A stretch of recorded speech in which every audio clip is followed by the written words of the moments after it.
You're listening to the Phil Klein Dental Podcast from VivaLearning.com.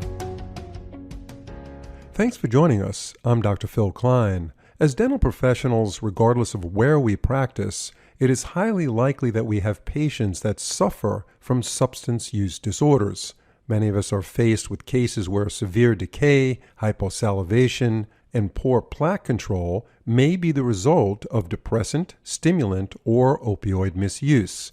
Today we'll be discussing how to recognize the clues of a substance use disorder from a routine oral exam and talk about how we can deliver safe and effective dental care for these patients. Our guest is Dr. Ronni Brown, a leading expert on substance use disorders and its oral effects. Her research on the impacts of drug use patterns on caries severity has garnered international interest. She is a best-selling author, published researcher, and clinician. Dr. Brown practices at the Sonoma County Main Adult Detention Facility. Before we get started, I would like to mention that Dr. Brown's webinar titled Treating Between the Lines, Understanding Prescription and Illicit Drug Abuse is now available as an on-demand webinar on VivaLearning.com. Simply type in the search field Brown and you'll see the webinar. I highly recommend this to every office, especially with the rise in substance use disorders in our country. Dr. Brown, it's a pleasure to have you on the show. It's great to be here, Phil. Thank you. Yeah, and I want to point out to our audience that Dr. Brown's book, which, by the way, is getting great reviews on Amazon, the title of it is A State of Decay, Your Dental Guide to Understanding and Treating Meth Mouth. So the book offers step-by-step advice on how to recognize, communicate, and treat patients who have meth mouth. If this is something you're interested in learning more about, highly recommend the book. So that's really exciting that you have that book out, and it's amazing how much information I hear that's in that book. I have not read it, but I've heard great things about it. So tell us a bit about your background, which I think is very interesting, and how did you get started working at a medium security correctional facility? Well, great question, Phil. Clearly, when I was a dental student at UCLA, I never imagined that I'd be working in that type of environment. But as a dental student, I really enjoyed my dental public health courses and being able to go out into the community and deliver services to underserved populations. But, when I graduated from dental school, I kind of followed the traditional path. I associated in private practice for a few years and then really realized that I wasn't pursuing my passion. So I started to look for dental public health opportunities. And at that time, this was the late 1990s, there's no LinkedIn and online resources. So you would look at the local Sunday paper, and I saw an ad for a dentist at a medium security correctional facility. And I was curious, and I thought to myself, there's no way I'd ever work in that environment, but I'm curious. So I made the call. The call led to an interview. The interview led to an offer, and that offer led to a decision that literally changed the trajectory of my career. And I've been working there for the last 26 years. Yeah, that was my question. How long have you been there? So you've been at the Sonoma County Main Adult Detention Facility for 26 years now. And yes, that's remarkable. Now, who's in this detention facility? What kind of people are there? So it is a jail, and a jail is where people first go when they are arrested. So it's a wide range. The inmate population is both male and female. The variety and the severity of charges are pretty wide and broad, if you will. Some very minor and some extremely serious. And so overall, it's an unsentenced population, which means that they have not yet gone in front of a judge or jury to determine their guilt or innocence. If they are found innocent, obviously they are let go, if you will. If they are found guilty, then they are often transferred to prison, where they then are sentenced offenders serving a sentence. So you as a dentist in that facility, you're treating patients, but they may not be there that long, right? Correct. So the provision of dental services at the jail is primarily emergency and urgent focus, things that we can take care of that day. We're not providing comprehensive restorative care. So it's really addressing infection and addressing pain, and also providing a lot of education, because I think the population overall that I serve is really lacking in terms of education, the impact of oral health, as well as the impacts on their systemic health. Okay, so it seems to me pretty obvious what happened while you were there for 26 years. You obviously saw patients when they opened their mouth, when you went, wow, this mouth is just full of decay, rampant decay, period disease, and the patient's probably 30 years old. A lot of these patients are not older patients, they're younger patients, Exactly. right? Yeah. So that got Yeah. you, and that got you into understanding about substance use disorders. Um, so let's move into that topic. How prevalent are substance use disorders, and how likely is it for dentists in private practice to have patients with substance use disorders? Great question, Phil. Well, you know, when I started working at the jail in 1997, as you indicated, I was seeing relatively young patients. And I really remember my very first patient was 20 years old. And when he opened his mouth, very unprofessional, I gasped because I had never seen anything like this before. And initially, I attributed what I was seeing to, maybe, high sugar diet, soda, candy, but when I kept seeing this pattern over and over and over again with my patients, and especially a very unusual pattern of decay, I realized I had to start asking my patients questions. And that's when I began to realize, based upon their responses, that what I was seeing was not the impact primarily of a sweetened diet, it was the impact of substance use disorders. Now, 26 years later, I'm definitely seeing the use and the prevalence of substance use disorders skyrocketing. What was kind of maybe 30% of my patient load in 1997 is now about 90% of my patient load Wow. in 2024. In 2021, according to the National Survey on Drug Use and Health, there were 46.3 million Americans that satisfy the criteria of a substance use disorder. And that's about 1 out of every 10 Americans.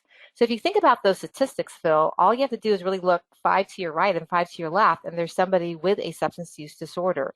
It's highly likely that a dentist who's treating patients, regardless of his location, right? It doesn't really matter where he is. It could be a poor neighborhood or a higher economic neighborhood. It doesn't really matter because younger people that are using these drugs, it's kind of pervasive just about everywhere, is it not?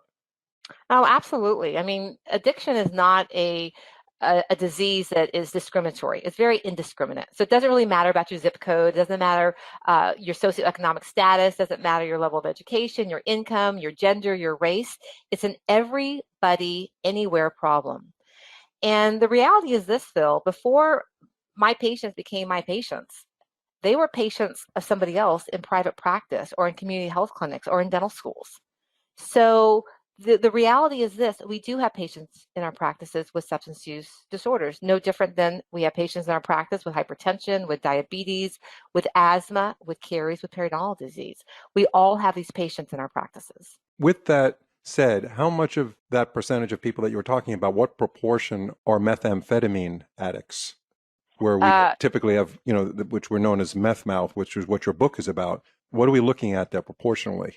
great question. I'm not sure if I'm able to necessarily quantify it, but when I started working at the jail, that was the primary drug of abuse.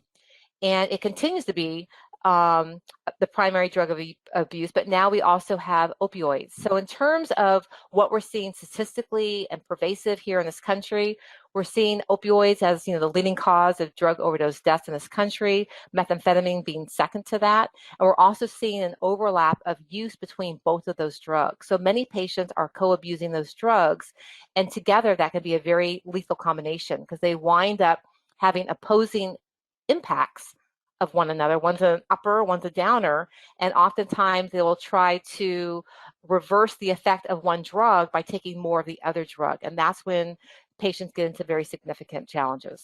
So when we talk about substance use disorders, for the most part, a very strong side effect or collateral damage is hyposalivation, is it not? Correct. And that Correct. and that is probably the culprit to a lot of the sequential oral disease that follows this addiction. Can you talk about hyposalivation? And then, we can get into diet and poor oral hygiene. Of course, that certainly doesn't help. With that fundamental problem of hyposalivation, we're just setting ourselves up for an environment that is just so conducive towards severe tooth decay. Absolutely. I mean, hyposalivation is definitely one of the contributing factors, but there are also a number of behavioral factors as well. So in terms of the hyposalivation, Phil, common denominator with any substance of abuse is that it causes pleasure. That pleasure principle or pleasure effect is due to the release of dopamine, a neurochemical that communicates a feeling of pleasure. But the challenge is that high levels of dopamine, when released, activates some receptors in the sympathetic nervous system that causes vasoconstriction of the salivary glands. And so you have low salivary flow, and we know that salivary dysfunction is a significant risk factor for caries. But then you've got a number of other overlays. And for example, methamphetamine, a drug that's highly acidic, extremely corrosive. When that comes into the oral environment and then doesn't have the ability to be neutralized or buffered by the saliva, it's going to significantly lower the salivary pH, and it will drop it down to about 4.4. And we know that enamel begins to demineralize at a pH of 6.7. You then have, with high levels of dopamine, you've got sugar cravings. And so you've got the impact of a sweetened diet. And when that's coming into the oral environment, once again, the sugar is being converted to acid without the ability for it to be neutralized and buffered. Then you have some behavioral issues. You've got, oftentimes infrequent or the absence of daily oral hygiene. You've got a population now, maybe due to financial resources, that is no longer seeking preventive and maintenance services, and oftentimes become absent as patients in our practice. And so that will further exacerbate what's happening in their oral environment. Yeah, and you summed that up very well. Now, I know this is probably in your book, but I'm going to ask it for our audience now because they may have not read your book. It's an uncomfortable discussion to have with a patient when they open their mouth and you recognize that there's something going on here, especially in a younger person who has rampant decay. But it should be pretty clear to the clinician that there's a high chance of substance use disorder associated with this rampant decay and gum disease, et cetera.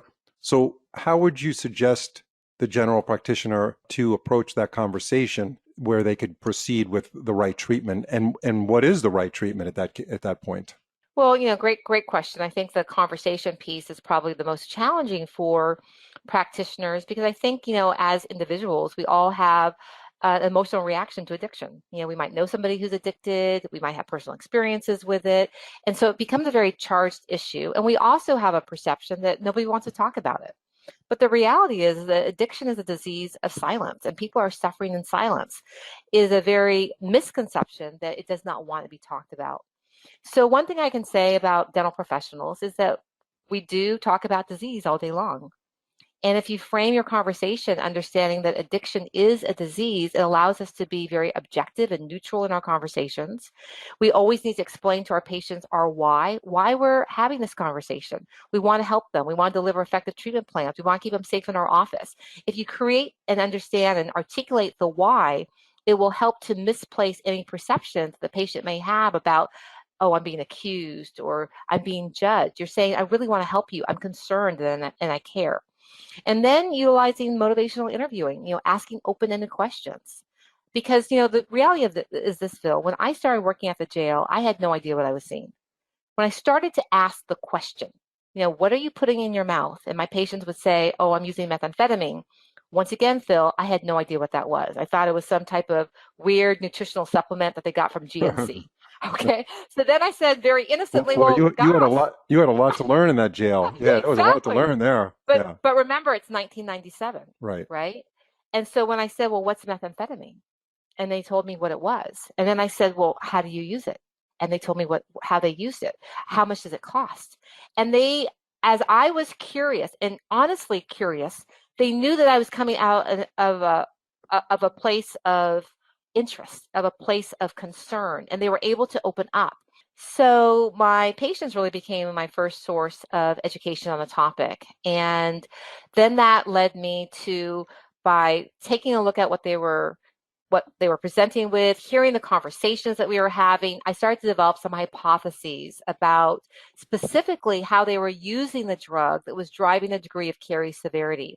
And that hypothesis led me, when I went to get my master's degree, to do a very large-scale research topic on the subject of the impact of drug use patterns on caries severity. And I utilized my patient population at the Sonoma County Jail as that source of, population, both methamphetamine users as well as a controlled population. So I found a high degree of willingness in having these conversations. And I think if your patients know your why and that you express an honest curiosity and desire to help them, we can remove the stigma of silence that surrounds substance use disorders. We are capable and we are required to have these conversations. So what did you find in your study? What were some of the findings?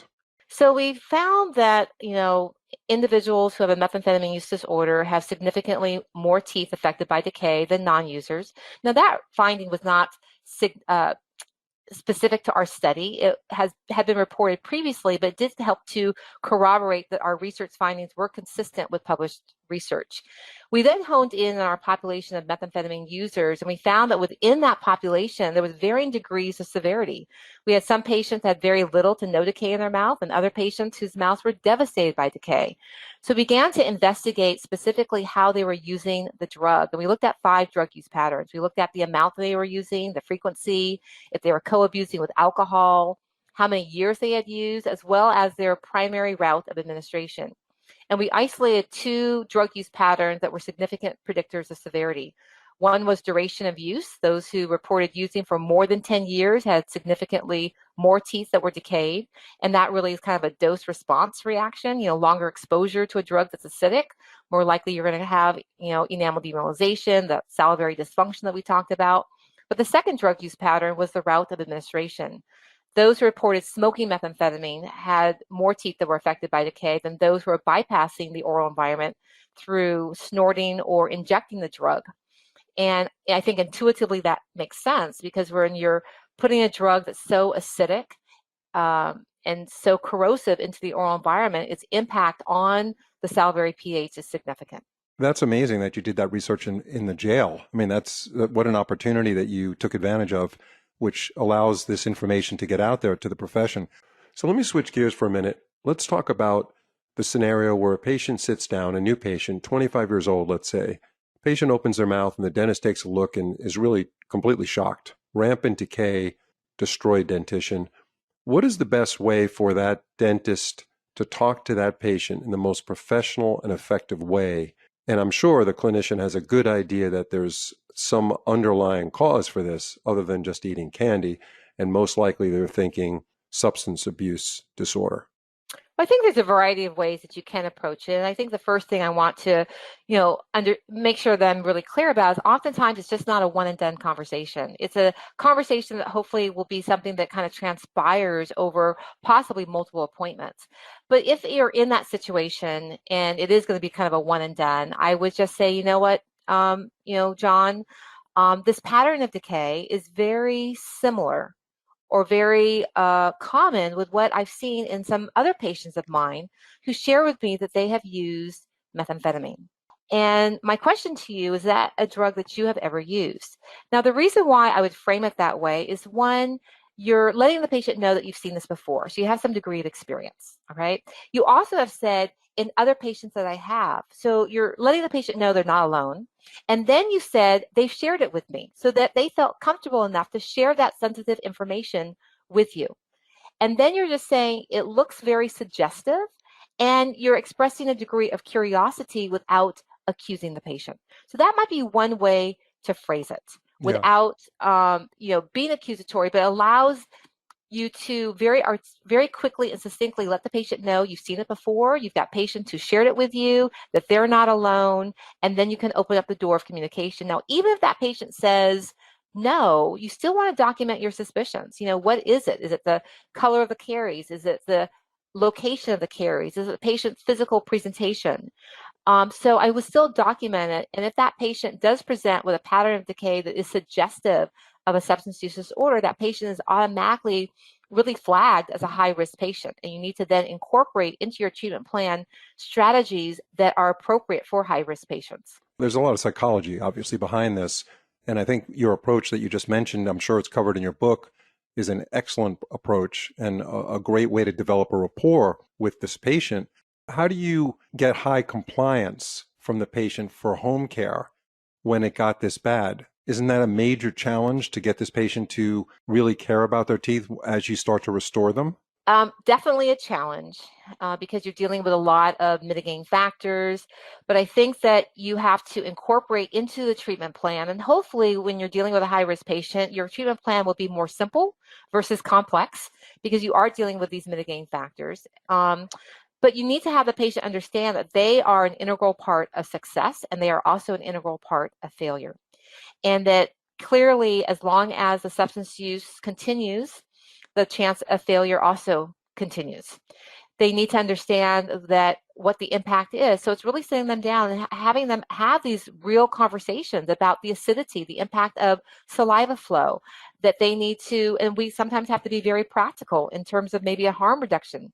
If you're going to use, bring a toothbrush and floss with you. Because even though our goal always is abstinence, we also have to understand that may not be realistic for that patient. So we want to talk about what these are things that we can put in place to help mitigate some of these impacts. Remineralizing agents, getting you on a 5,000 part per million toothpaste, doing a fluoride treatment, utilizing silver diamine fluoride, shortening up our recall intervals. But you have to have these conversations so that we're not setting up ourselves for failures as practitioners and our patients also setting up for failure in terms of disappointment. Are there any favorite products that you like for remineralization or anything in that area? Definitely have some of my favorites. I love Voco's Pro Fluoride, which is a 5% topical fluoride varnish. It's super easy to apply. It comes in a dose packet that has the varnish plus the brush, so it's very well packaged. And then it has 7 great flavors, I think ranging from traditional mint to exotic, pina colada that patients can select from. But what I love about Voco's product is that it's super easy to apply, and then it contains xylitol, so it helps to inhibit cariogenic bacteria. And then you've got, pretty high fluoride release within 40 minutes, and you've got, 5,000 part per million release within 2 hours. So it really is a great product. I also, as I mentioned, really love glass ionomer, and Voco's Ionostar Plus is a restorative material that has fluoride release during its entire lifespan. So when I use that as a direct restorative material, I'm creating margins that are fairly caries resistant. It also is very tolerant of moisture, so I can place it subgingival, and its handling properties are excellent. It's syringeable, it's not sticky, and then its aesthetics are really on par with some of our latest composites. So those are probably some of my favorites. So I'm curious, Dr. Brown, about your office over there in the prison, in the jail. Are you the only dentist working there? I am the only dentist. Power to you. That's amazing. You've got a book out there that's doing great. The reviews were, like I said, I think they were like 4.6 or something out of 5. People were raving about the book. Again, thank you. Yeah, again, the name of the book is A State of Decay, Your Dental Guide to Understanding and Treating Meth Mouth. You certainly can't get this information from anybody more experienced in this field than Dr. Brown, based on her 26 years where she worked and the kind of patients she was seeing. I mean, this is where it all started. So, Dr. Brown, thank you so much for your input. Really interesting podcast episode. I have never talked to a dentist who worked at a correctional facility before, so this is the first. So I'm really happy we got to talk to you, and we hope to have you on the show again sometime in the future. Well, thank you, Phil. It's been a fantastic time spent with you, and I look forward to having more conversations. If you like our podcast and want us to keep it going, please leave a review on your favorite podcast platform. Leaving a review is a fantastic way to support us and help others discover our show. We really appreciate your support. See you on the next episode.